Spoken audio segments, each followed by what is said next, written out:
And here now,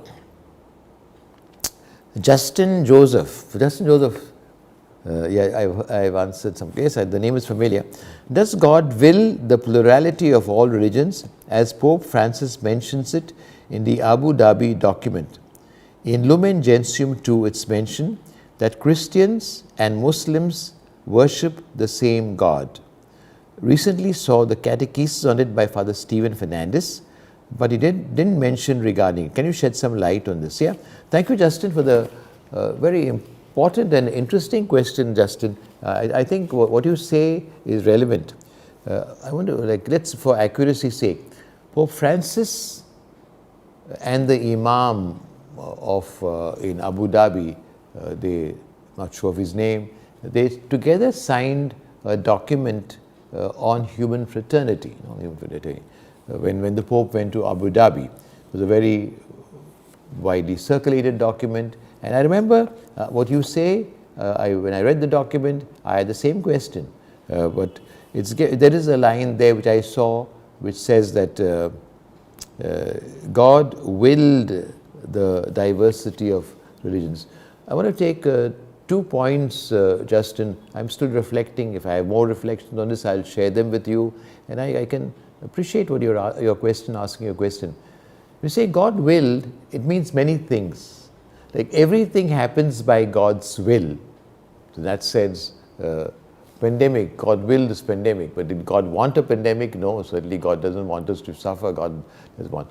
But so will can mean permitted. But also think of it this way, Justin. God willed that all people search for Him and want to come to Him. Now, we come to Him by different ways, and it is inevitable that some people, you and I, Justin, and those hearing, many Catholics and Christians, have had the privilege, through no merit of ours, to come to know Jesus, the Son of God, to have Him preached to us. Thanks to St. Francis Xavier, St. Thomas, and the missionaries. Now, otherwise we would be in the same situation. Now, so there are others, like many scholars and many great thinkers who have thought of God, trying to reflect on God, have come to some realization, partial realization. We believe, we know that Jesus is the full revelation, not believe. We know Jesus' full revelation. But what we understand of Jesus' things is not fully everything. We understand what He said. So we have got knowledge of God with our privilege. Others are searching for God. So there will inevitably be a diversity, a plurality, inevitably. Because not everybody has heard of Jesus. Some don't know Jesus at all. Some have heard Jesus but not fully convinced that He's the Son of God. I read a book where a Hindu who writes tremendously about God, about Jesus, full of admiration, the greatest spiritual writer, etc. But says, but He's not God, that He's the greatest, like a greatest person. So we are at different stages. So God allowed this plurality. I think is something which is inevitable, and God wants everybody to search. And in that sense, there will always be a plurality of religions. Now we've said Christian and Muslim worship the same God. God is one. There's only one God. The Jews call Him Yahweh, and we also say Yahweh, because the Christians come from the Jews. We say God our Father. Yahweh, God is also God our Father. The Muslims say Allah.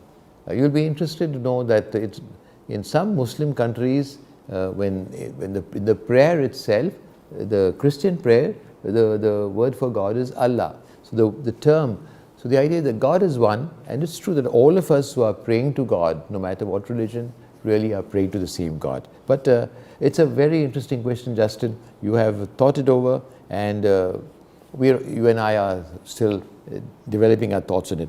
I've asked Father Stephen Fernandez to give us probably on day after tomorrow, you will have a catechesis on ad gentes. This is about non-Christian religions, and I hope he'll answer some more of your questions on this particular point.